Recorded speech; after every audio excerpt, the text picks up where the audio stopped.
The world is saved.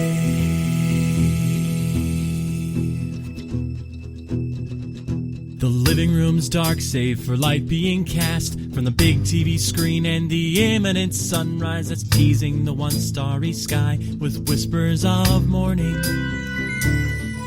Hey, George. Hey, Lions, how's it going? I was trying to think, can I do the annoying voice and the vaguely British accent at the same time? And I settled on annoying voice is more recognizable than vaguely British, so I optimized for annoyingly high-pitched voice. Yes, no, that the worms' voices are semi-iconic, but we'll get to that. We'll get to that. Well, so there it was. We played Worms Armageddon, and so, okay.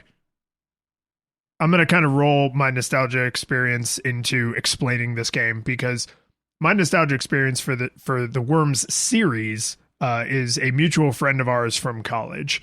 I kind of knew about it before that, but we had a friend in college who really loved this series, and that's kind of who I think of when I think of this entire franchise.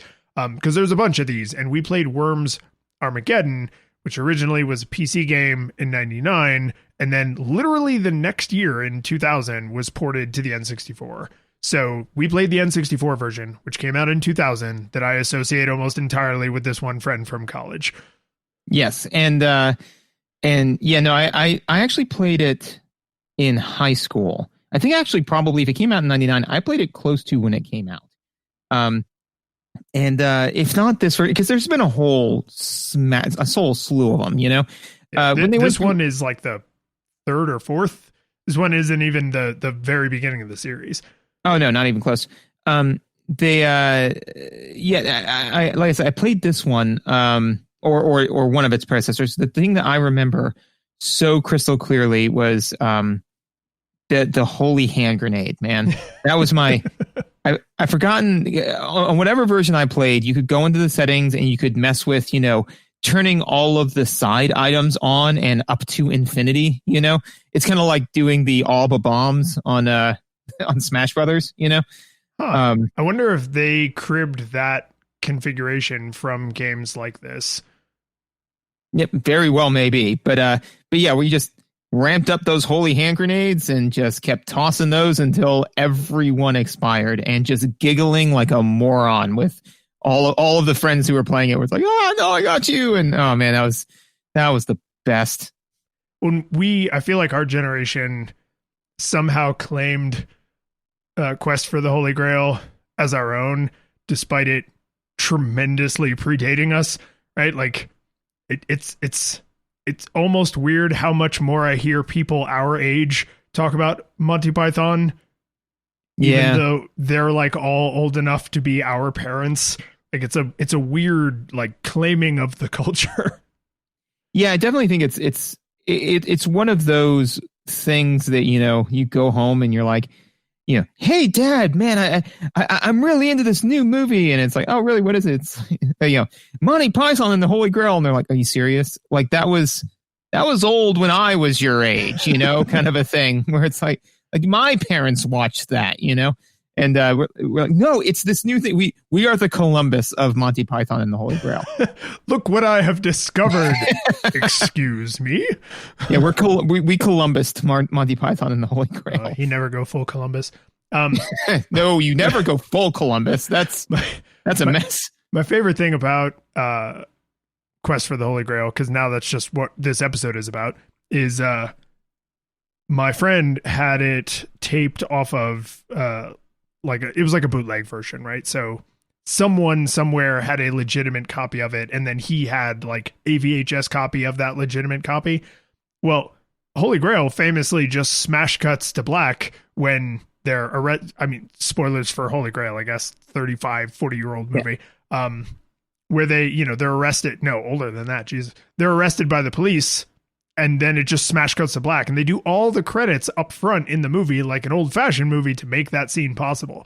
And him and I argued about whether or not that was actually where the movie ended for ages. because he was like, no, my dad said like that's just how the movie ends. And I was like, but it doesn't make it, because we were kids. I was like, but it doesn't make any sense. Like it just cuts to black. There's just nothing. Like the story doesn't get resolved. There's nothing. Like I think this video isn't finished, and you didn't get the full movie. Like it took me years to accept that is actually how that movie ends. And so then for my portion of Monty Python, if that's what we're going to do, so have you played any Hearthstone? I have not. I've never been a big CCG guy. It's actually I have it on my phone, and it's one of my just play for 5 minutes. I probably spent $10 on it over like 5 years. But that being said, is that there is a 10 mana, which is the most, right? 10 mana cost card in there called Dark Moon Rabbit, and it has Rush and Poisonous, which means that if no matter how much damage it deals, it kills the minion, right? Rush means it gets to attack immediately, and it also damages the minions next to whomever it attacks, right? And literally, it's just a picture of a rabbit crouched over several suits of armor.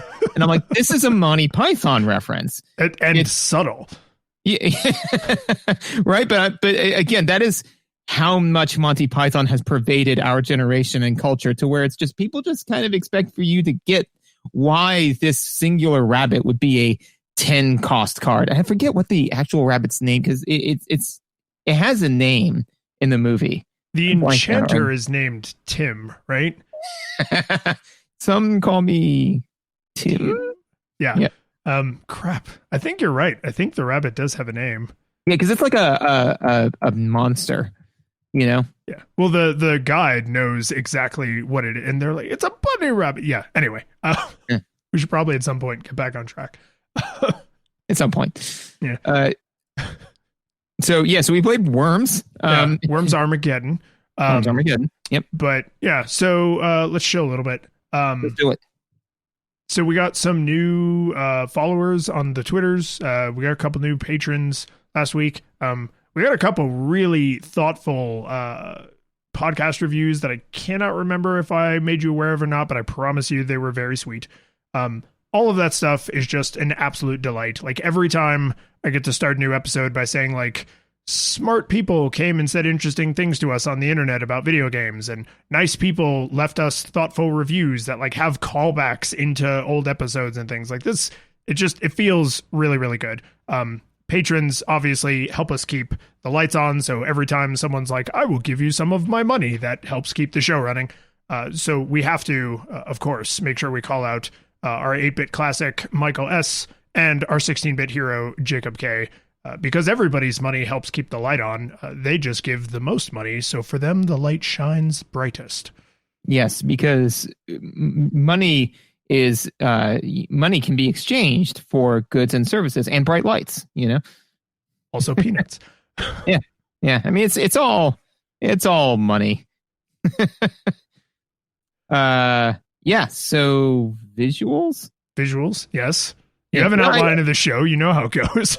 Yeah. No, it just feels like we got there faster. I feel like, Oh, I can explain that. Neither of us have a particularly exciting nostalgia experience for this game. Yeah, I was going to say, despite us faffing about for 5 minutes talking about Monty Python, this part still came up faster. I'm like, is this right? But yeah, no, we're there, and it's I knew when I was actually writing out my show notes, I was like, this is like 2 or 3 games recently that I'm just like, I'm boring about this.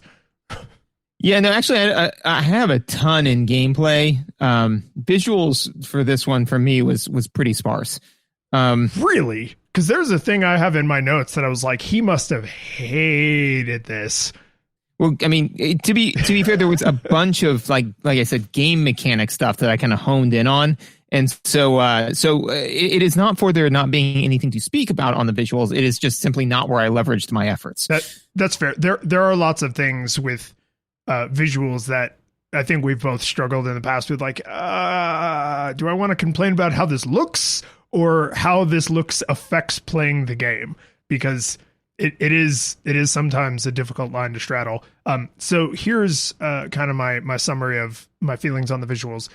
They are fun, cartoony, very reminiscent of like Earthworm Jim, right? Everything feels like it's not shaped exactly right, right? Like there's one of the levels is all like paint supplies, and it's so like the can isn't like a perfect cylinder. It like kind of leans a little bit, like it's skewed. One of the levels is all like football themed, but the helmet isn't really quite the right shape. It's like squashed a little bit. Like there's just stuff like that is pervasive throughout. There's totally recognizable shapes. You know exactly what this thing is supposed to be, but it's like it's just a little squashed or stretched or something, like skewed a little bit. And that just made me think of Earthworm Jim.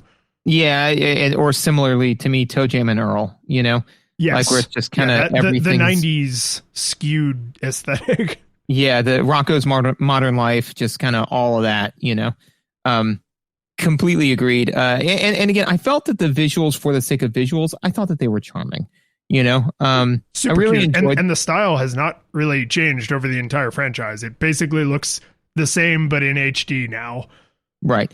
And I'm wondering if they decided to make this Worms, where they were like, look, the entirety about this game is going to be about the game mechanics. We don't want to have to deal with, you know, having bizarre, Worms hitboxes. We don't want to have to deal with, you know, animating like some insane, you know, arms and legs and head.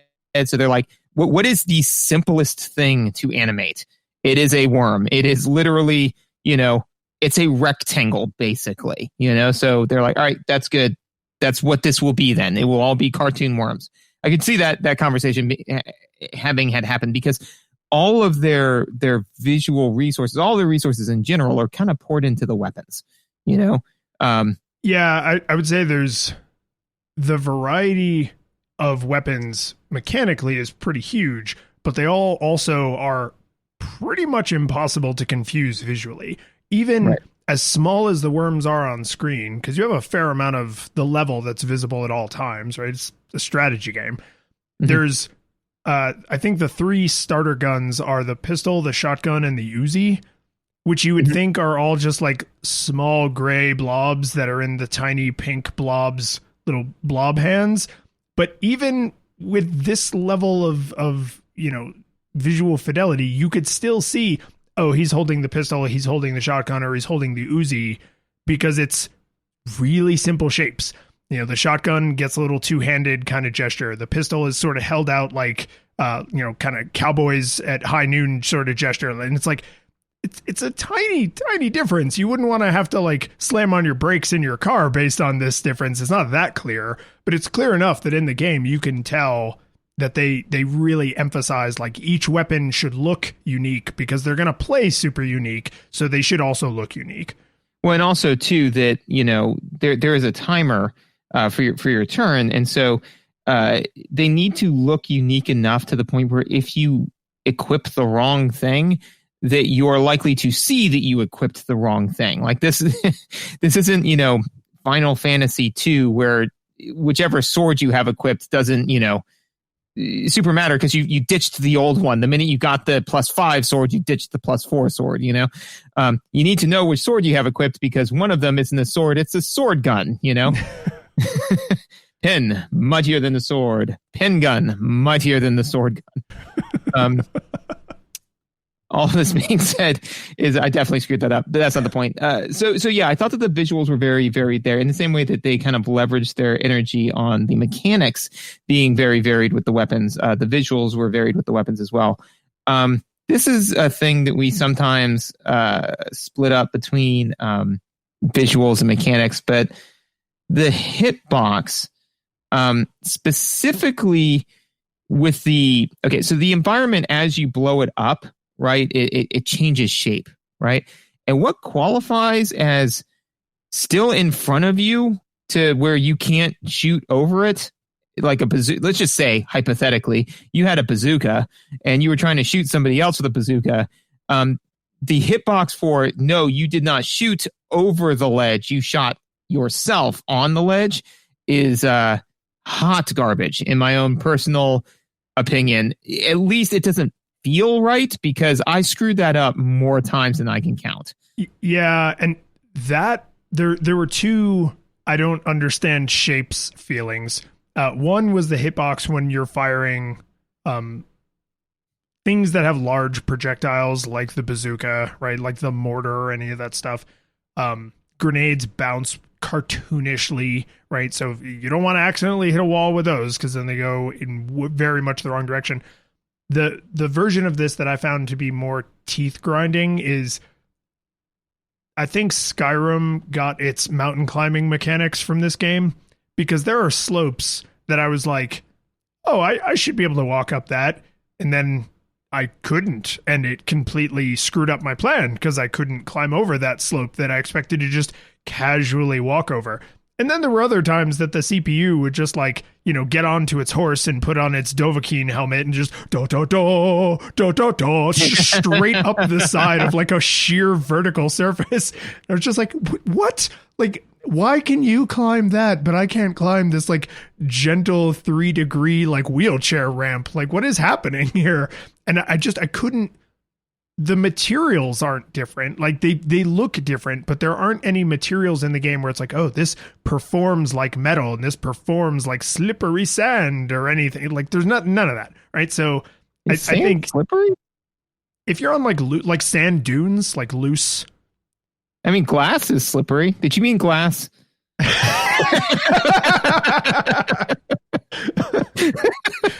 Okay, listen. I know because of your liquid paper white skin, you didn't spend a lot of time at the beach. But if you've ever tried to climb a steep hill that's made out of like sugary sand, it is not. You don't have a good time. Okay, that's fair. Did you mean glass? You asshole. No, I didn't. So I consistently felt like I couldn't tell by looking at a slope if that was a slope I could definitely get over, right? There was too wide of a range where I felt unsure. And then there were definitely a lot of times I literally shot the ground right in front of my feet because I was like, oh, I'm going to shoot down at an angle. And then nope, like just for whatever reason, that time it decided to make contact with the floor 2 feet in front of me. And I will say, to your point, agreed. Yeah, I mean, that happened a number of times, and we'll get into this mechanics, but the cost of that mistake is not small.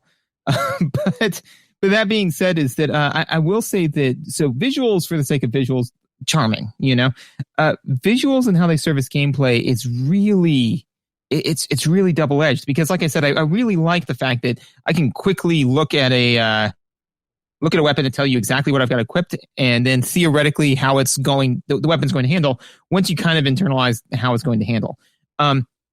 But the way that the game telegraphs what you have available to you to make a sound tactical plan, for you to think tactically and strategically is not great, So to your point, where you're saying like, okay, I need to go from point A, I need to walk from point A to point B and then do thing C in order to have effect D.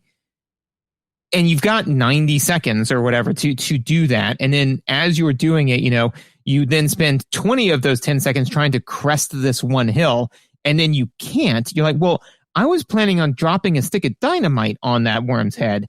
That's something I have to be really close to do, and now I can't do that anymore. So now you're suddenly struggling to come up with a last ditch effort plan, which doesn't necessarily work. So, I did feel that, it's not very cut and dry what you can move through, what you can't move through, what effect some of your weapons are going to have on the environment ultimately. And we'll get into this more in gameplay, but some of the ways the computer is able to manipulate the environment far outstrip what any human could look at and then assess as like a possibility, So sometimes the computer would do things where I'm like, yes, that is fine. Like I don't think that you cheated, but at the same point in time, there is nothing about this game visually that would have told me to even consider that as an option. I saw the computer one time thread a bazooka missile through a tunnel I had burned through with the blowtorch and hit me. And I was like, I would not have guessed that the size of this hole was such that you could arc, because he shot it up. It wasn't like in line with me. He shot it up so he arced backwards and then flew far enough into the tunnel to hit me. And like visually, there was no way I thought that was a possibility. So like I don't have a good solution to it, because it's a kind of a sandbox game in the sense that there's no way that the developer could say this is the myriad of different ways to interact with every single environment. But I will say that there are definitely some times when things could happen that I did not anticipate happening. You ever play pool with someone who's way, way better than you? No, but I have seen people who are way, way better than me play pool. And yes, this would be a similar feeling to that. I feel like that feeling is similar because so much of when you want to grind your teeth and say the computer cheated is these super tight angles, right? This incredible precision where it's like, okay, they're going to shoot a bazooka missile up in the wrong direction, knowing that they have to go over this small obstacle, and then the wind will catch it, and then they will hit me on the other side of the friggin' map.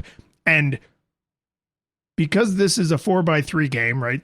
N64, the fact that they can draw that line across several screens of scrolling, right? All the way over there, all the way over here. I feel like a human could get that good. I have seen people who can do trick shots in billiards, right? Like, I know it's possible, but it feels like there were times that the computer made trick shots against me where I just wanted to be like, okay. I don't feel like you and I had access to the same visual information that you used, because I wouldn't have positioned myself here if I realized that bouncing the 8-ball off of the cuckoo clock in the next room was a thing that you could reasonably do, right? Like, it just, I know this sounds very mechanical, but I think it's important to frame it visually, because if they are 2 or 3 screen scrolls away, because some of the maps are very wide, if they are 2 or 3 screen scrolls away, before I like stop positioning my worm, it's really hard with that timer counting down to think what insane, trick shots could they possibly pull off from the other damn side of the map, because I don't have the whole map in front of me. It's hard, and you can't zoom in and out, right? Like zoom out, see the whole thing, zoom back into like the play size. Like that would actually be super useful, or a longer timer, or faster scrolling, or something. But like some of those angles, man, like it just, I wish it almost left a longer trail so that I could point at the screen to whoever's sitting in the room with me and be like, you see this crap? Well, and actually, here's my kind of thought on a way to approach this that could have been better. I don't know if later Worms games did this. And honestly, it's a little antithetical to the overall aesthetic of like wacky, zany fun. But is that, give me some kind of a trajectory line for my projectiles, So like when I'm firing the bazooka, if I say like, okay, let me, and again, it's not a programming line where I'm saying like, angle it at this with this amount of strength, and then it will do the exact thing I want. But more so, if I angle it this way and am able to put this much strength behind it, what will it do? So basically, I'm kind of imagining the way like a lot of golf games. Yes. Where it says like, where you say, here's my angle. I'm going to take this angle. I'm going to use this club, and I'm going to put this much strength behind it. And goes, this is where the ball is going to go if you do that. And you're like, cool. And then it takes all that away, and then you have to angle it and put because I still like the idea of holding the trigger for how much power you're putting behind it. And for you to be like, okay, if I do full power, oh, no, that's not what I want. So I really need like 3/4-ish power. So you're like, okay, I know about what that should feel like, I think that would have been helpful, because having no visual aid for what's going to happen with the incredible myriad of weapons and then with each weapon being able to angle it in almost an infinite number of ways, and then being able to, with some of them, put almost an infinite number of variations of power behind it.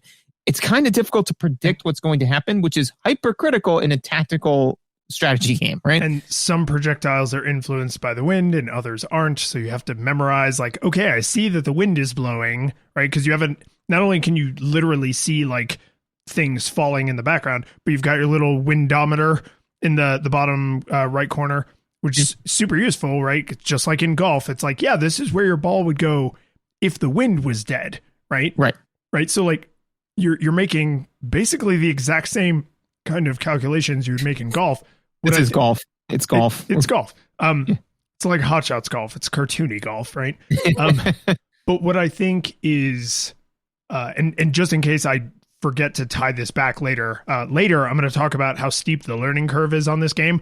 And what we're talking about would give you a lot more welcoming visual, like that visual would be a lot more welcoming, right? It would change the ability for you to go from a total noob to, I have a rough idea of how to shoot people in the face, because this game often feels like the computer can see that line. Right. I mean, I think the computer absolutely can, because the computer's drawing the line. Like it's got to. Well, but when you program good enemy AI, you don't give them access to information that the player wouldn't have. I think it had access to that. I think it totally does. Yeah, Like, I think it totally does. Like it's the Agent Smith. No, that's what the computer feels like. It feels like Agent Smith. Where it's like the difference between you and Smith is that Smith must follow the rules, but you can bend or even break the rules. It's like, man, I'm not Neo, and I'm not even Morpheus, man. I'm like, I'm like the guy who's eating the steak, like doesn't go into the Matrix regularly. Whatever his name was, Cypher, I guess. I don't know. Yeah, I think that actually is right. Ah, sweet, swinging a hit, but yeah, no, I mean, so yeah, no, I think that I totally think it could see that line. And I think that too, for this particular visual that we're hypothesizing, make it able to turn it on and off. Because I mean that is a simple options menu thing. Once you program that in, being able to turn it off has got to be banana simple, right?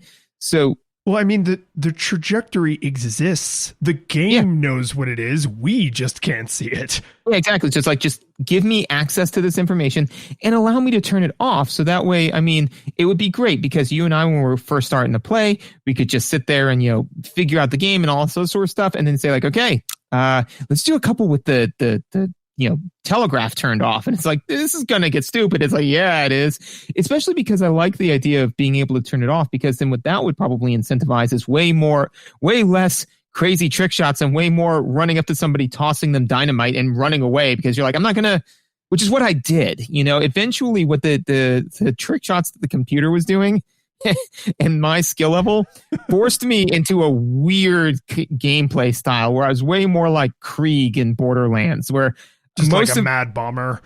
Yeah, we're like, I went with the sure thing, and the sure thing was running up and being like, hey, here's a proximity mine, bye, and then just, running across the screen, like huffing it, like, oh man, I can't be here when that goes off. And then, dynamite I used a lot. I used a Hadouken, or I think it's called Dragon Ball, a couple of times. It's called Dragon Ball in the menu, but I think the voice line is Hadouken. Hadouken, yeah. Baseball bat was one of my besties. Liked home running people, but yeah, all of it was very in a game where there's so many different ranged weapons and stuff. I was very melee driven. That feels on brand for you. And especially like I remember at one point I was playing and I had one worm left and he had two, and they were both like in this area that I couldn't really get to, so I just teleported like right next to them, and like if I go out, I'm taking you with me. I just want to be right in your face when all of this goes down. And I died and I lost, but when I exploded, I hurt them too. And that was the key. I went out swinging. Yeah. So, and I don't want to spend too much more time on this, golf shot arc that absolutely should be displayed in the UI. But the last thing I want to say, just in case I don't forget for later, is there's an easy way to make this not completely break the game, which is don't factor in wind, right? Show the arc as if there was no wind, so then the player has to account for the wind, and don't factor in ricochet, because a lot of things bounce, right? Mm-hmm. So if you give the player a little bit of information visually, right? This is an important visual we're talking about. That's why it's in the visual section. We've been talking about visuals the whole time. Absolutely, we have. Yeah. So you give them that little extra bit of visual information, but you don't give them perfect information that accounts for all of the other mechanics. And now you've given them a bike helmet as opposed to training wheels. And I think sometimes I would like to have a bike helmet on. That actually does bring me to something I wanted to make sure I mentioned. There are a lot of really cute little touches that I think the longer you play this game, the more you would forget that these are even happening. But like, there's the girder. You can like construct the girder. When you're positioning the girder, you have a little yellow construction hat on. And when you're using the Shoryuken or the Hadouken, you have the little red bandana on, right? And then it just like disappears, right? Like, and but you put it on. I think you tie it on. It's kind of cute. Yeah. But like, there's a lot of little visual touches. Like when you die, they look right at the camera, and then they, do the like Wile E. Coyote TNT plunger and explode themselves. Like, there's a lot of little visual touches that do not need to be there, but they lend a tremendous sense of polish that I always appreciate when I see that stuff, because I'm like, somebody cared enough to draw a little yellow construction hat on this stupid little cartoon worm. Thank you for doing that. Well, because I think that, and again, it's in service of that kind of zany gameplay, but it lends itself almost to a more Mega Man feel, in the sense that it's not that you're not placing a girder, you're now Girder Man, like you're not equipping a Hadouken, you are taking on, you are now a martial arts expert, so it's kind of like you're downloading the program file. But again, it makes it feel like for that 1 minute, that worm has that particular skill, ability, whatever, which just sells it. It gives it a better feel. Like this is, I think, the video game equivalent of talking about like mouthfeel with like food, Yeah. Where it's like, does it strictly improve the flavor and all this sort of stuff? No, but if it's not there, it's just not quite right. You know? Yeah. If every time you bit into a Cheeto, it felt like celery, you'd be like, no. It's not quite right. It's not wrong. It's uncanny. Yeah. The only other thing that I really wanted to make sure I mentioned for the visuals, which I realized when you started talking about the visuals, wait, he has a stronger memory of this game than I do. That's why this didn't drive him nuts. It took me longer than I'd care to admit to differentiate the background from the foreground. So there were a lot of times I was like, I'm going to shoot this dumbass in the face with my bazooka. And then I would blow a hole in the wall right in front of me, a gigantic hole, and the recoil from the explosion would launch me often into the water to my death. And I really, once I realized what was happening, I was like, okay, I need to determine what the difference is between the background and the foreground. And it's literally just saturation. Everything in the foreground is basically 100% saturated. Everything in the background is muted out like it's further away. And I was like, okay, there, I'm good. And I never shot myself in the face again on, I shot myself in the face for other reasons, not for that reason. But right. I was like, this is so annoying because you have to deconstruct the level, right? Like, so knowing what's in the foreground and in the background super matters, because sometimes you are trying to shoot the wall down. Other times you are not trying to shoot the wall down. So knowing if the wall is going to get shot or not, like, that's visual information the player needs. Yes, absolutely. No, that did not bother me even a little bit, but I'm good at video games. So, that's it. I forgot about that. I'm sorry. Yeah, and I get that, I mean, it sometimes is difficult to see the skyscraper from the point of view of an ant, but it's just sorry. I don't know, man. I don't know why I'm being such a jerk. Anyways, that's not the point. No, I do. Although I do think that my prior experience of this game it just clicked for me. Like I didn't struggle with that, but I could definitely see how somebody could. But yeah, it's kind of like where it's like run like the wind. Don't you mean wind? I've only read the word, like. I mean, once you know the mechanic of the level is sometimes a thing you have to shoot, then like it clicked, right? Then you see the illusion, and it's fine from that moment on. But until I realized, shooting the wall is a thing I sometimes have to do on purpose, I just wasn't thinking of the world as a thing to shoot. I was thinking of worms as things to shoot. And it was like, sometimes you spawn in a level and it's like, the only way for me to get from here to there is to shoot the wall a bunch. Yep. Or I was a big fan of the blowtorch. You kind of go like up, like a gentle sort of slope. You can angle it three ways. So you can angle it dead even, up at a 45, down at a 45. Yeah. And it was. I did have a weird experience where the game. This was one of the ones that I played where it was just a brutal slugfest. Where like it went on for way too long, and eventually my worm was completely across the stage. The other one was like and their worm was in a pit. So I used a blowtorch to get like 3/4 of the way to this dude, and then just took 20 steps back and started bazookaing my way the rest of the way through this tunnel I had made. And I'm like, this is not like, could you imagine like coal miners or something, like making an actual honest to God tunnel and being like, I don't know, man, we're out of, all of our pickaxes are broken. What's the next step? All right, it's time for the bazookas. Maybe that's where dynamite blasting first started. Yeah. Man, my arms are tired. I don't want to swing this pickaxe anymore. I got this dynamite. This stinks. It's like, man, well, and they just look over and they see a kid playing with fireworks and they're like, wait a minute. Dinah, what are you playing with there?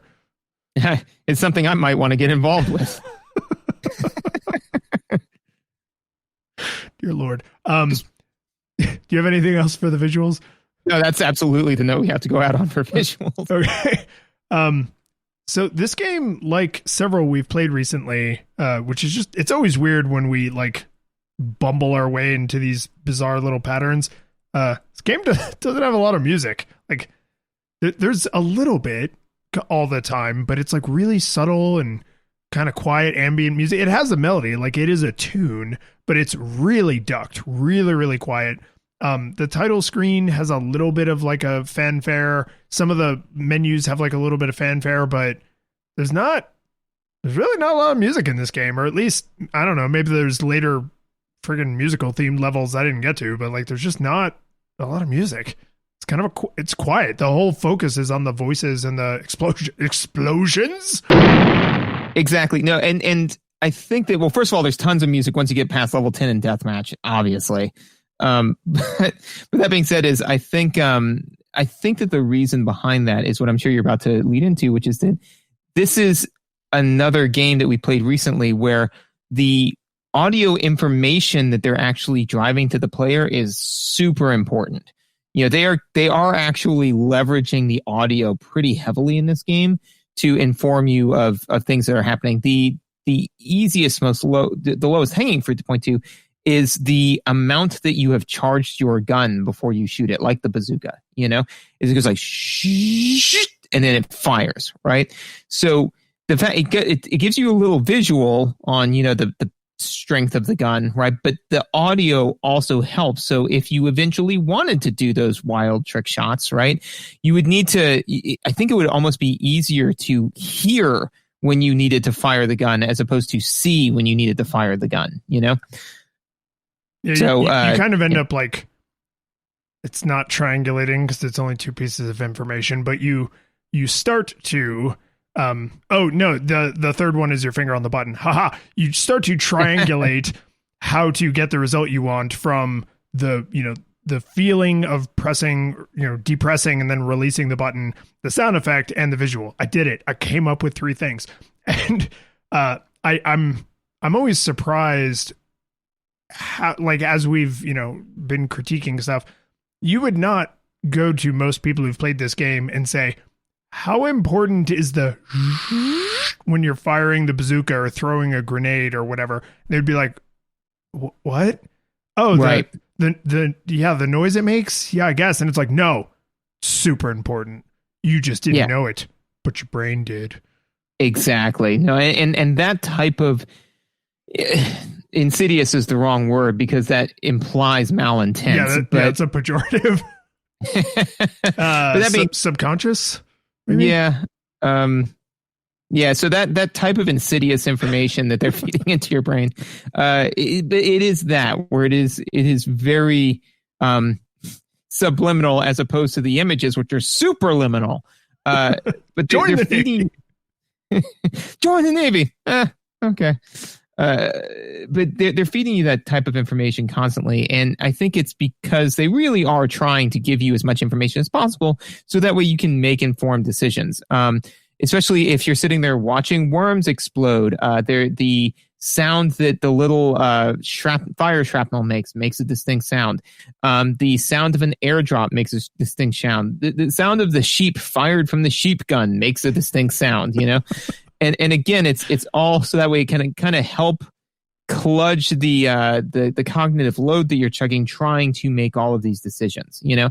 So that's kind of why with the visuals where we said like, oh man, sometimes you just can't tell what you can get away with. I definitely don't think that they were trying to make that arcane.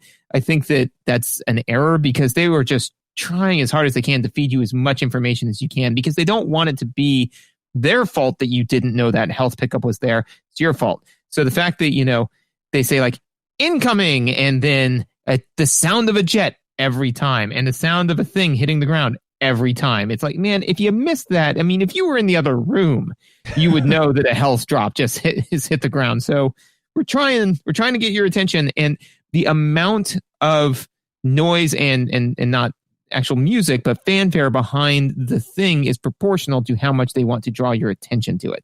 So, for example, the of the gun, right? It's like, well, you're already firing the gun. You kind of, you should be paying attention at that point. If you're in the other room and you're just hammering down the button on the gun, right? Just hoping for the best. I mean, that's kind of on you, right?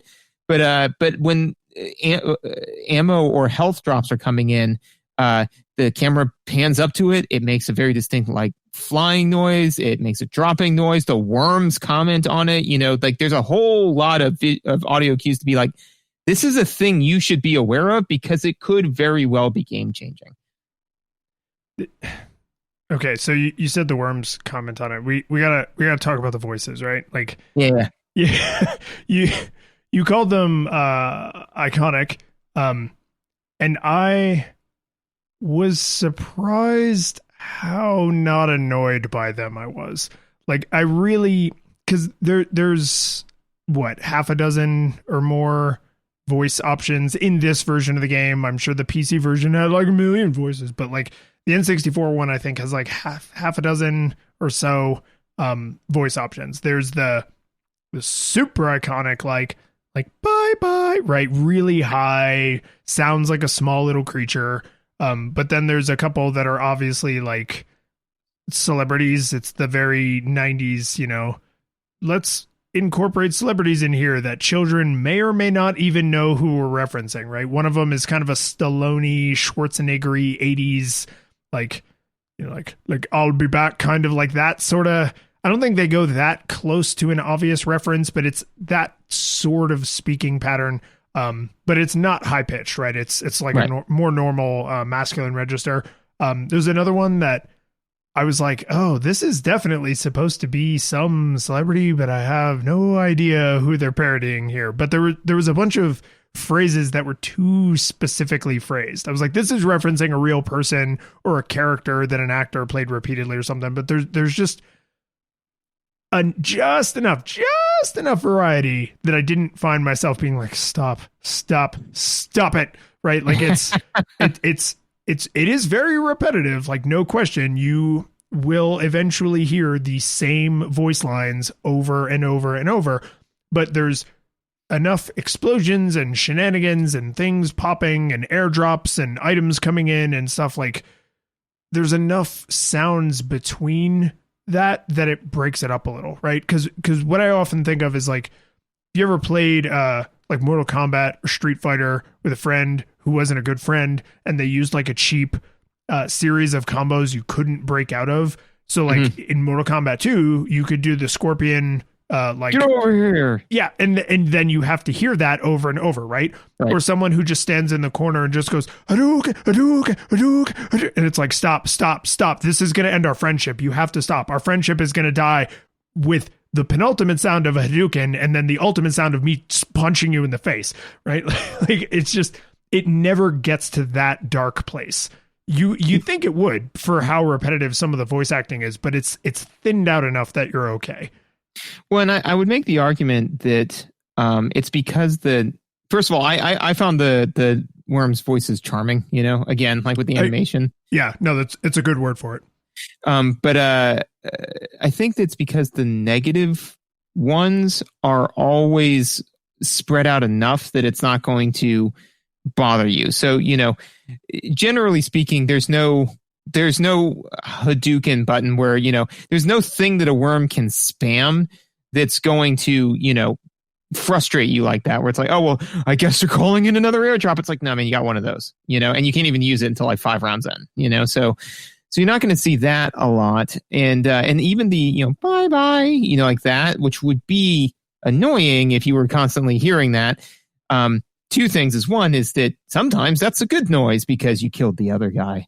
But then also two, that normally a fair amount of time passes between each one of those, so I'd say that there is never a point where the .wav file is being spammed at you where the emotion associated with that is a negative one, whereas if you hear Hadouken, I remember playing Street Fighter 2 recently where I was like, I swear to God, if the computer Hadoukens me one more time, I am going to punch Ryu in the dick. And then I did, because he did. I think the one other annoying one of that, the Hadouken stuff like that, the noise that still keeps me up at night is and this is a weird one, it's the sound of somebody putting up their shield in Smash Brothers, which it makes it very it's kind of like a flip sound, right? The reason why is because we had a mutual friend in college that I lived with, and you can do that and do a speed dodge. And he had finally mastered the technique of speed dodging to the point where, he would dodge around you, grab you, and throw you. And then you'd go to swing and he'd just keep dodge, dodge, dodge, dodge, dodge, dodge, dodge, dodge, dodge, dodge, dodge, dodge, dodge, throw. Dodge, dodge, dodge, dodge, dodge, dodge, dodge, throw. And I was like, and literally I just paused the controller because I was angrier than I had been in some time in my life, I was still in my 20s, I was young, we're all more impulsive back then, but I had not been that angry in some time. I just put the controller down and I said, we're done. And he was like, oh, what, are you mad that you're losing? I'm like, it is going to take us 15 minutes for you to kill me once, and I have 4 more lives left. I'm not willing to dedicate an hour to this endeavor. We're done. And he's like, oh, do you want to play some more tomorrow? I'm like, no, you don't understand. We are done forever with this game. I will never play this with you again. And I am a man of my word. That was the last time we ever played that game together. Well, to be fair, he wasn't playing it, right? He was, because that's not fun. That's not playing the game. It completely violates the spirit of the game. It's like someone who says, oh, well, there's nothing in the rules that says a dog can't play basketball. And it's like, yeah, I guess, but generally speaking, I don't expect you to sick your Rottweiler on me while I'm making a free throw. The exemplar of that, because it's actually this is completely afield, but we'll bring it back in a second. But the name of that is it's social norms, right? Is that not everything's in the rules because we expect for social norms to be consistently in play.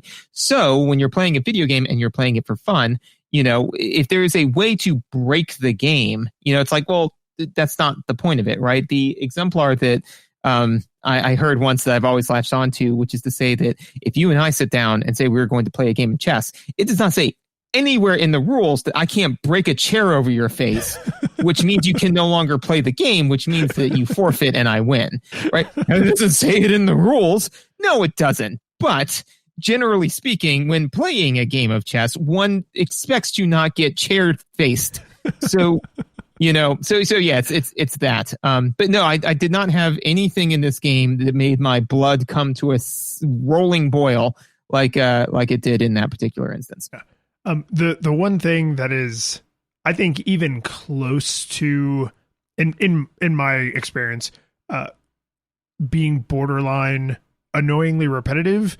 It is annoyingly repetitive, but it's in a super condensed time horizon, which is if a bunch of worms fall down and are bumping into each other. So if a bunch of worms are near a slope and you throw a grenade at them and they all kind of slide, or they slide into each other down the slope or whatever, then they do the ouch, ouch, ouch, ouch, ouch, ouch, ouch, ouch.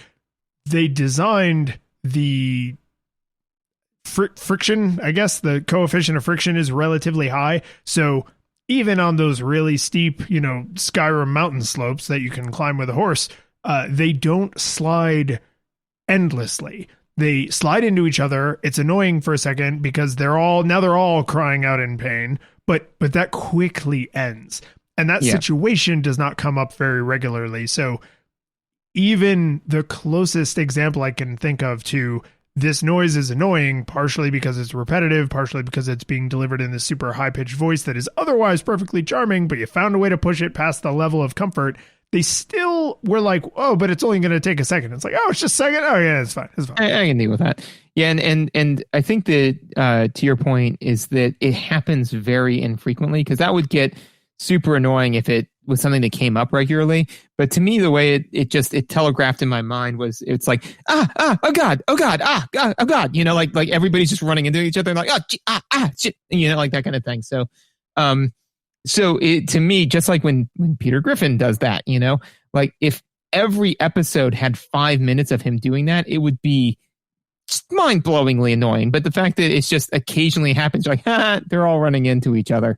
And again, like you said, is it ends regularly. And I think that I found some joy in it simply because it was not eating up a lot of my life. Like if literally I had minutes dedicated to listening to this, I would have gotten really annoyed. But once in a while, having to deal with it for, like you said, 3 to 5 seconds, I'm like, yeah, okay, I can deal with that.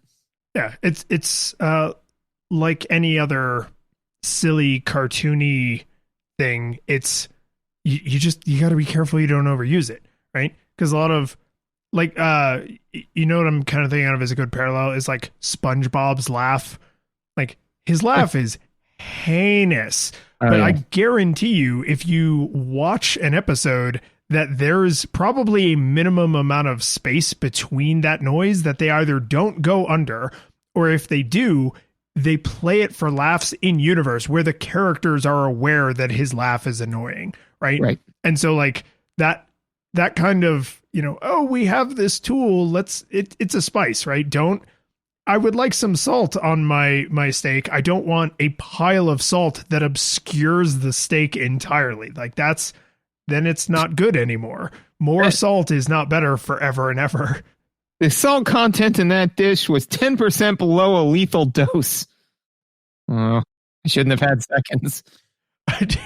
I do still regularly say, this is the saltiest thing I ever tasted, and I once ate a heaping bowl of salt. Yeah. Oh, yeah. Hey, look, the plank got sick again. How come every time I cook, the plant gets sick? Try to explain that, Professor, with all of your science. Anyways, God, I haven't seen that. I mean, how long has it been since those episodes air and we can still quote them? That's that is portions of our praise brain. Or damning praise.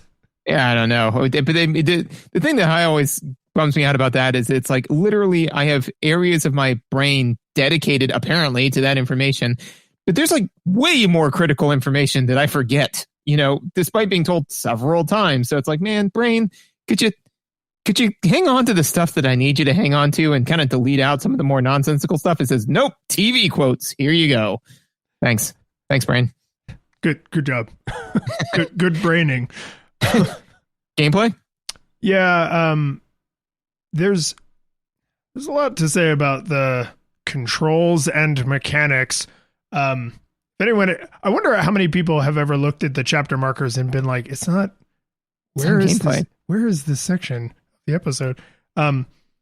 The controls, I was actually a little, I didn't, the N64, as we have joked about many times, was not my console du jour when I was that age. And so every time we play an N64 game, I kind of look at the controller and I'm like, what's wrong with you? How did you end up like this? This game actually has nearly identical controls to its PC contemporary. I know because I checked. Because I was messing with the aiming, right? And I was kind of like, I don't know I don't have a golf dotted line to tell me where my bazooka blast is going to go. Like, how am I supposed to aim? This is hard. And so it turned out that a friend of mine was like, oh, I have the Steam version of this game. And I was like, can I can I play it for like 30 seconds, just literally long enough to see if these controls are any different? And they're not. They're exactly the same. And when I kind of stepped back and realized, I was like, okay, it's a beloved franchise. These controls are consistent on a keyboard and a friggin' N64 controller, which could not be much more different from each other. So I was like, they're like this for a reason. And what I realized is that the little aiming reticle is, what would you say, like less than 5 worm lengths away from your worm. It's very close to you. Yes. Right? It's very close. So you only have a vague idea the direction you're aiming, because there's no way that I'm aware of to draw that line further out or to move the reticle further away from you. Like, that's all of the information you get. If you can imagine like a geometry textbook, like the little curve at the base of the angle where they write the number, it's like that far away from the joint, right? So you have very little information to go on until you've been playing the game a lot and you start to internalize this. But many of the weapons can be fired more than once on a given turn. And when you place the aiming reticle and you fire, when you get your second shot, it's right where you left it. So if you were a little high or a little low, you just have to make a small adjustment from right there and it stays there. You don't have to like balance the thumbstick at a certain angle. On the PC version, you don't have to like hold the mouse exactly at a certain spot so that it'll stay that way.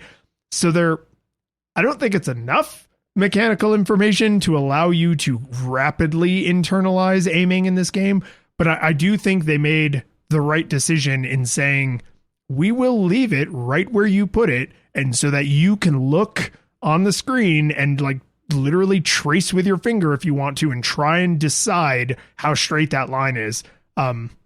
It did not immediately stand out to me as, oh, this is the right way to do this. But I honestly think it is. I think the weird ass way they position the reticle with the thumbstick, I think it's actually the right way to do it, given the fact that they don't want to show you like a trajectory arc. Right. Yeah, no, the main thing. So, I mean, I didn't struggle that much with the controls, but again, I think that a lot of it was because is carryover again. Hey, no, that brings it back. Weird stuff that my brain is held onto, right? You know, that's why we were talking about that before, was that I could plant the seed so I could do a callback to it right now.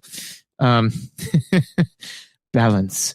So I didn't really struggle that much with that. But the thing that really hit home for me was just how punishing for one player mode is. First of all, now I'm going to throw some things out there. Let me know if I'm because I looked for it. I couldn't find it. There's no difficulty setting on quick play. Is that accurate? I could not find one. Okay, cool. That was similar to my experience.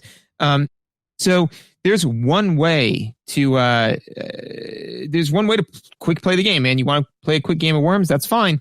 But you better know exactly what you're doing, because there's 50 different weapons. They all behave wildly differently. The game tells you in no way how they all behave. And the computer is an expert at using all of them. You know, you are going in like learning how to aim with a Nerf gun, and you are going up against 5 Navy SEALs. You know, it's like Teddy and a bunch of first graders all going in against a bunch of Navy SEALs. And eventually, after years of practice and training, I have no doubt that when they all turn 18, that group of first graders could potentially hold their own with the Navy SEALs. But as it stands right now, the Navy SEALs are winning big time. And the issue that I have with that is not, I mean, take a game like Dark Souls, right? I mean, like that, it's borne out that type of thing of saying like you are a small person in this much grander thing can work. One, kind of feel that feeling is antithetical to the complete aesthetic of the game, right? You know, this is not meant to be a contemporary of Dark Souls. Correct. This is not a colleague of Dark Souls. Yeah. This is not meant to be like a look at how small you are and how uncaring the universe is. Now get your zany worms together and shoot each other like that. That doesn't sound right. So it's antithetical to the aesthetic. It's also antithetical to the gameplay, because if you make it so that way the cycle time, right? I mean, like because basically once you go down a worm, like it's one or two mistakes and it's pretty unrecoverable, you know? So even though like, oh, well, I've still got one worm. It's like, yeah, you got one worm, but they got five. And again, you're a first grader. They've got Navy SEALs. This isn't going to be a kindergarten cop scenario.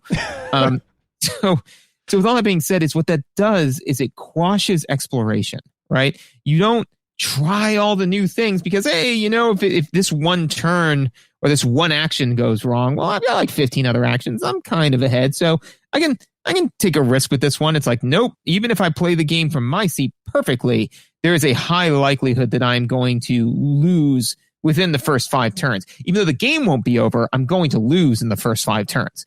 You know, so man, I literally had to just take a breath and make peace with the fact that I was going to completely lose for a while just to even try most of the weapons and see how they worked. And I don't think that that's what they were going for.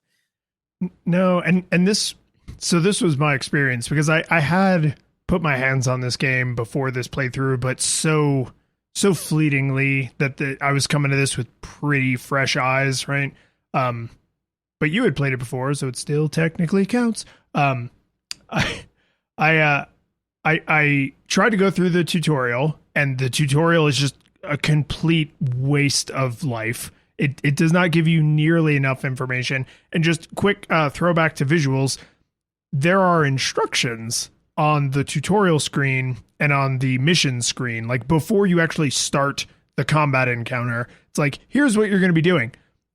If you hold down on the thumbstick, the text scrolls. There is nothing on screen to indicate whether or not there is more text below the fold. So you just got to check every time, and that's bad design. It's bad design in any game. It's just bad visual design, right? Like even if you're designing, imagine if I showed you a newspaper that had a single sentence on it, like you wouldn't then assume that the rest of the story is on the other side. If you unfold and open up the newspaper, you'd just be like, oh, I guess that's it, right? No, they have all kinds of cues to indicate that there's more. It literally says like continued on page 8, right? So this is not that. Once you even know what the tutorial wants of you, they're garbage. They're timed.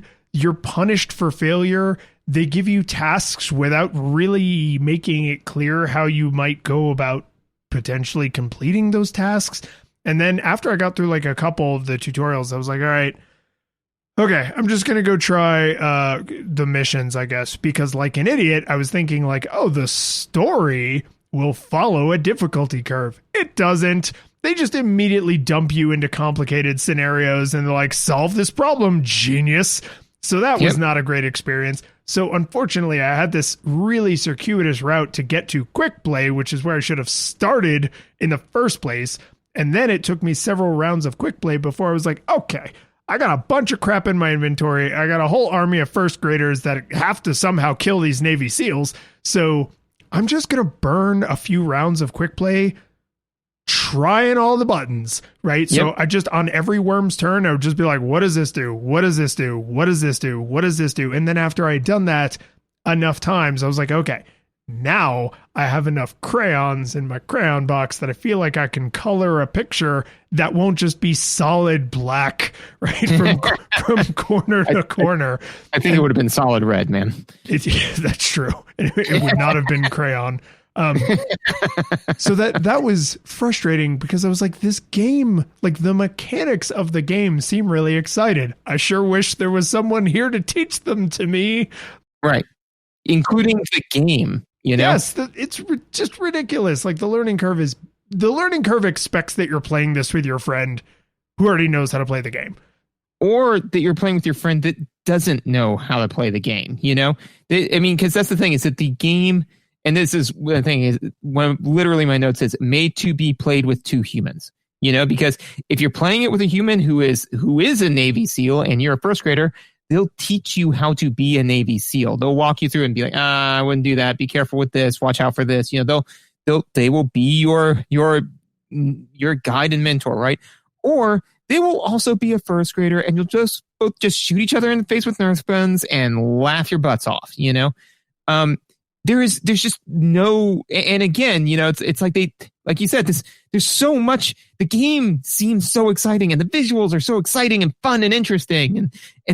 There's so many mechanics. There's so many different guns and you can pick up new guns and there's just all this sort of stuff. It would be like if Enter the Gungeon, like all of the different guns were hidden by some weird arcane way to get at them or how to use them, Could you imagine if every time you picked up a new gun, you weren't in a room by yourself where you could fire it a few times and kind of figure out how it works? If like literally you picked up the gun and all of a sudden 50,000 enemies approached you, you'd immediately cycle back to your normal weapon and start using that because that's what you know how to use. It's like going into the garage of someone who's really handy, right?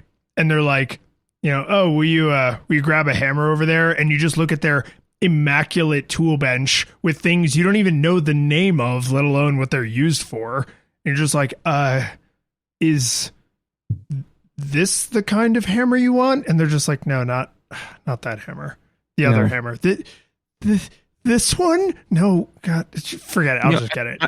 I'm obviously making a plumbus. I need a certain type of hammer, you moron. I need a plumbus hammer, idiot. Yeah. And so I can also understand, though, if you're making a game that's made to be played with two players. So, I mean, I think that before we really go too much further, we have to just establish this game's made to be played with two players, right? This game is made to be played with not only other humans, but all future iterations of this game seem to have changed from this version of the game, is that you can play with more humans. Yes. Like so, the principal difference between the most recent version of the game, because some of the streamers that I follow have been playing it sometimes, the most recent version of the game compared to this one that's 22 years old is, 5 humans can play it instead of 2 humans, right? It's like everything else was working fine. More humans for more human shenanigans. Right. For more of the lulls. Right. So I mean, that's the thing, right? It's game was made to be played that way. So I can understand if they said, look, we made a game to be played with 2 players. That's what we made. You can't play chess with 1 player. You got to play with 2, right? You can't play solitaire with, but you gotta have 2 people. Okay. And then somebody's like, well, not everybody's going to have 2 people and we want to sell to those people.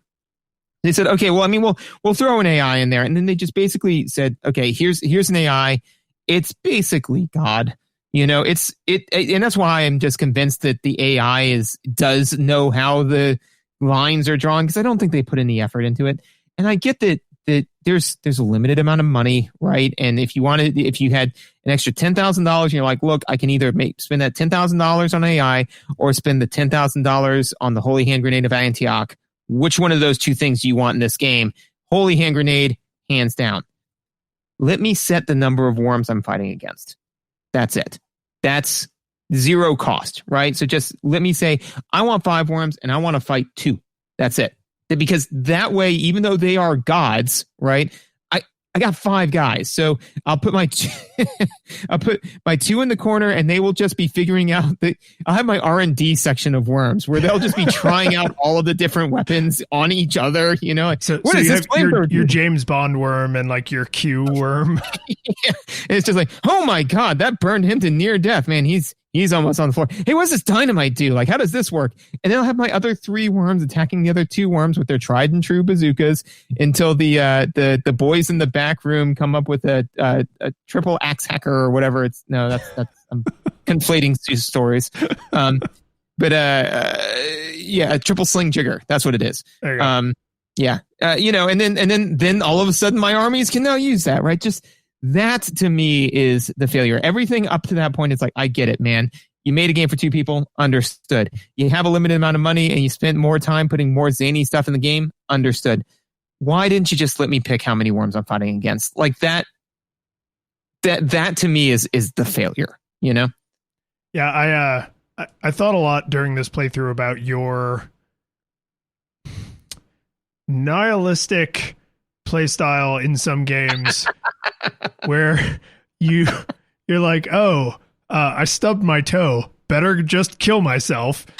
And then, you'll just start a whole level or world or a section of the game or run over if you feel like that's the mechanically advantageous thing to do, knowing that your time as the player has a high importance to you, right? Yeah. Like that's, you're not making that decision flippantly. It's that, like, you know, you got stuff to do.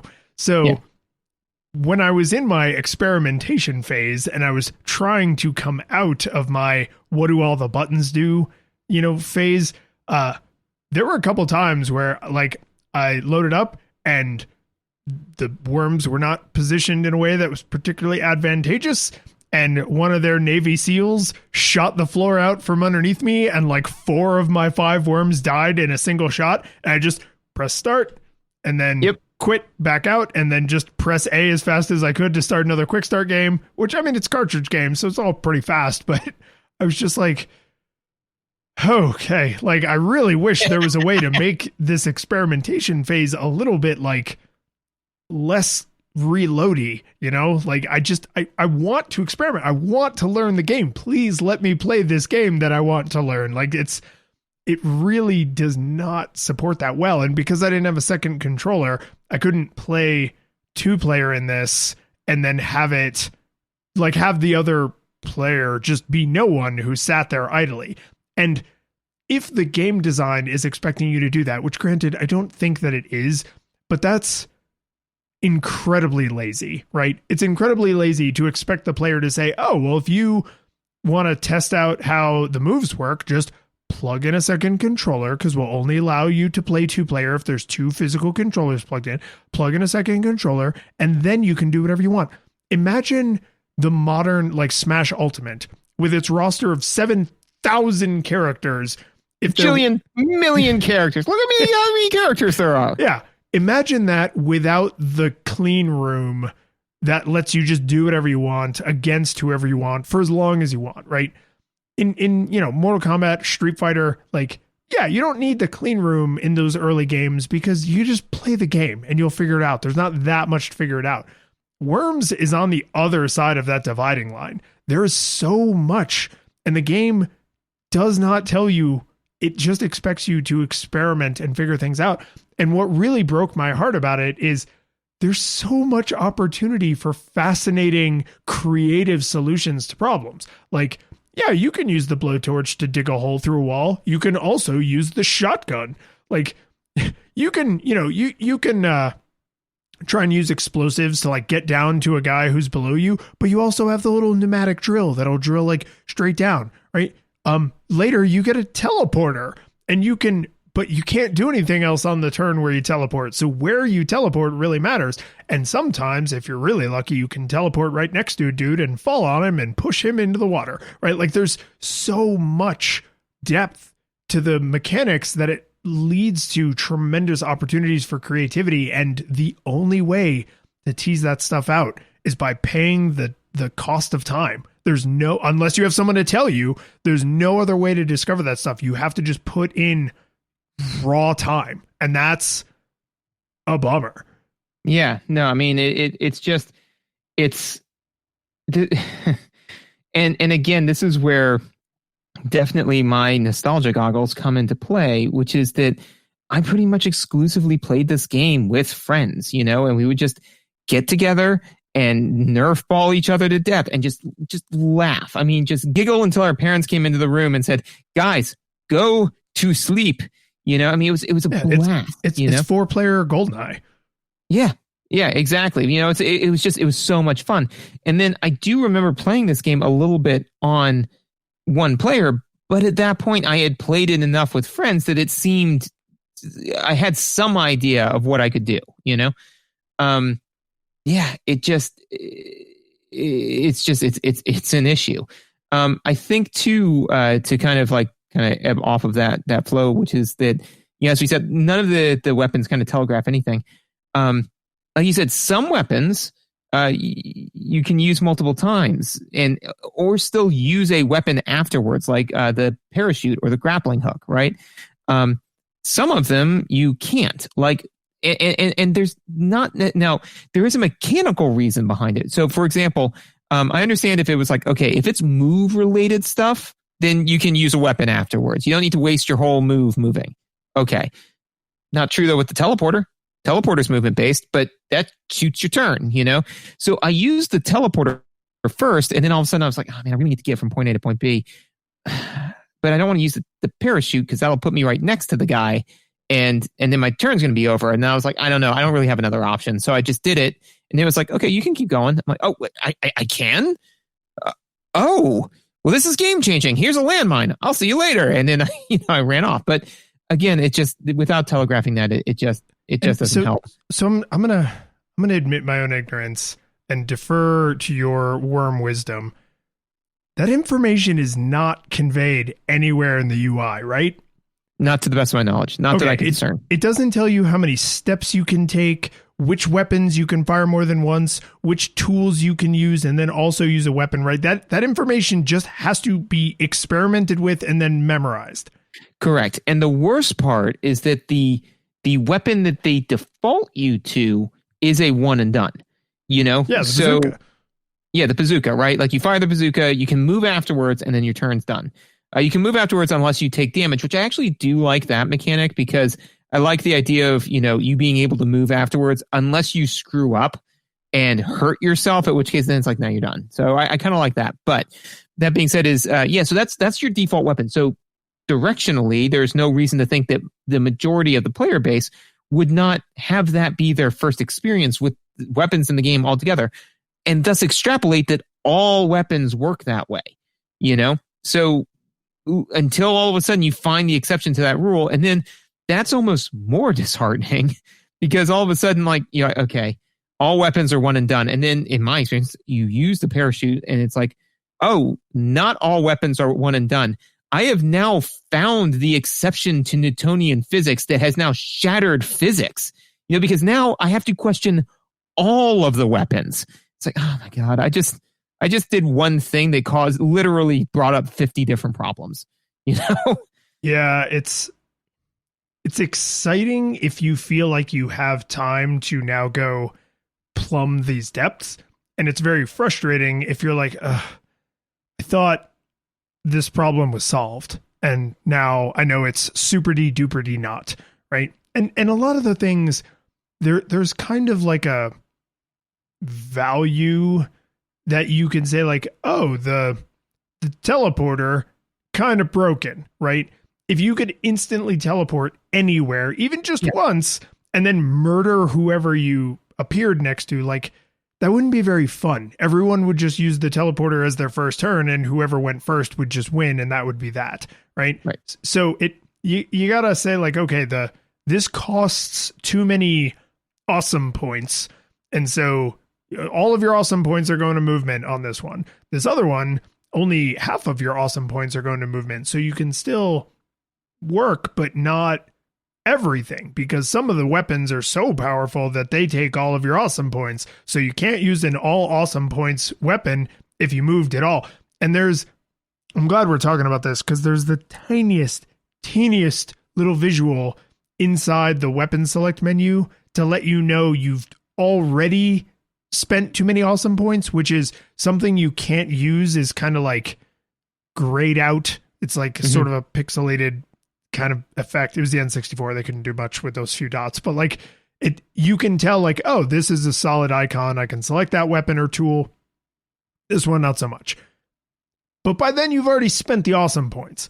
So hopefully you open the menu and you notice which things are now grayed out that weren't grayed out a second ago. And then hopefully you remember, I must have spent more awesome points than I can use to do that thing as a second order action, right? That's a hard way to learn that lesson, right? Because then there's just a lot of trial and error. Okay, I did this. Let me open the menu. Let me see if I still have enough awesome points to do this thing. Okay, these things are grayed out. These things aren't. Okay, now I did this. Let me see if I have enough awesome points. And I don't know how deep that goes. I think it's only 2, but if it's even just 3, that adds a network effect. Now you have many, many times the additional complexity. And if it's 4, if some things you could do 4 things of on a turn because it's such a low awesome points cost, oh dear God, like. And all of that would be very at an interesting and fun amount of depth if it wasn't for the fact that you're getting curb stomped the entire time you're trying to figure it out, right? I mean, like, because I could definitely say, like, look, this game has, I would love to at this point in the show say, this game has a complexity to which I do not have the time to really understand. However, if I had I enjoyed the amount of time that I spent plumbing that depth, and I imagine continuing to understand the complexity would continue to add joy to my life, right? But the issue is that, you know, if you're if you're sitting there trying to like figure out, you know, how physics problems work, like you're going through your physics textbook and you're like, oh my gosh, like sine and cosine now actually have applicable meaning to my life. Like I can use these to calculate this, and whoa, wait, what if I were to twist the cannon this way and fire it with an initial velocity of what, and the whole time, like somebody's just taking a baseball bat and just clocking you in the back of the head with it, you know? Like it's like, well, this would be fun if it wasn't for this other thing. And so they engineered themselves an either or situation, which is frustrating, because everything you were just describing, I was like, man, I don't have the time for that. But some people would. But I definitely don't have the time to spin those plates on the tops and also get hit in the back of the head with a baseball bat. I mean, pretty much any activity other than be the recipient of a hit to the back of the head with a baseball bat is hard to do while getting hit in the back of the head with a baseball bat. If that's your objective, then it's super easy. If that's the only thing you've got on your to-do list that particular day, then you're good. But if it's that, and then subsequently anything else, and I used to tell people that, and they'd be like, oh, well, you know, I don't have a time machine. I'm like, I have a time machine. I really am. Like, yeah, it's a baseball bat that says time machine. And I hit you in the head and you wake up in the future, you know? And then they like look at me like kind of either confused or horrified as to whether or not they get the joke. And I'm like, it's a teleporter too. 80% of the time it teleports you to the hospital. 20% of the time it teleports you to a garbage dumpster. But hospital or dumpster, it will be the future. It will. You will wake up in the future. So on that happy note, we want to talk about whether or not we think it held up. Yeah, man. What do you think? What do you give this one? So you actually just came really close a second ago to my summary thoughts, which are, I have to admit that I think this game does not require nostalgia goggles.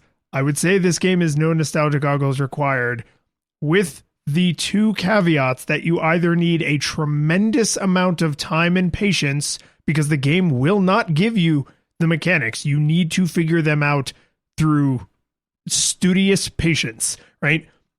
Or that you only ever play this game with other people, because like chess, like tango, like a dinner for two, I believe this is an experience meant to be enjoyed with, you know, one other person on this version, or, you know, several other people on the more modern versions that could support a bunch of players at once.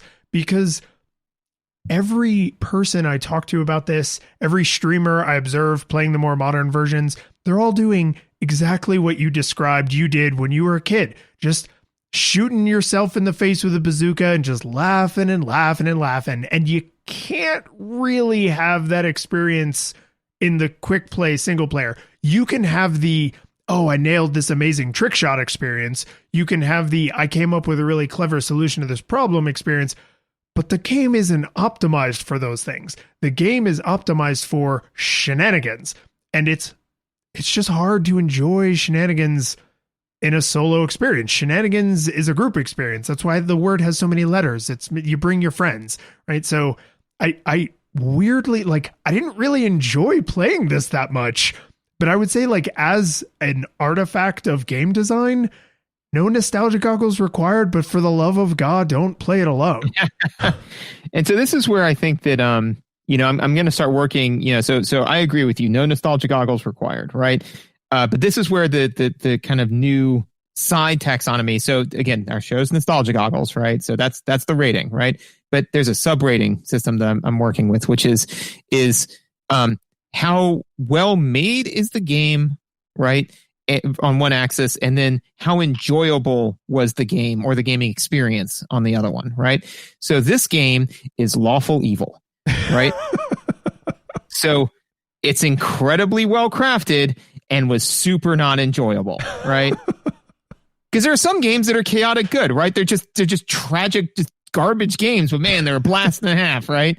You know? And then there's Jekyll and Hyde, which is chaotic evil, right? Because the game is just completely on fire and a misery to play, right? And that game, I think we could all agree, some games just want to watch the world burn, right?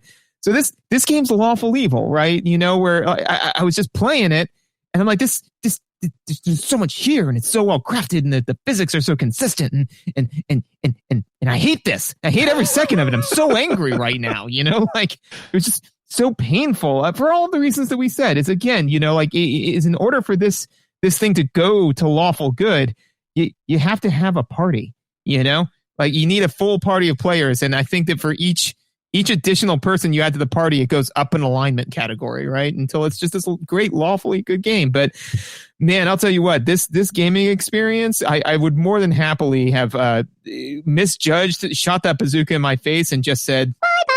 The curtain falls, the music plays, the credits roll, then it all fades to black.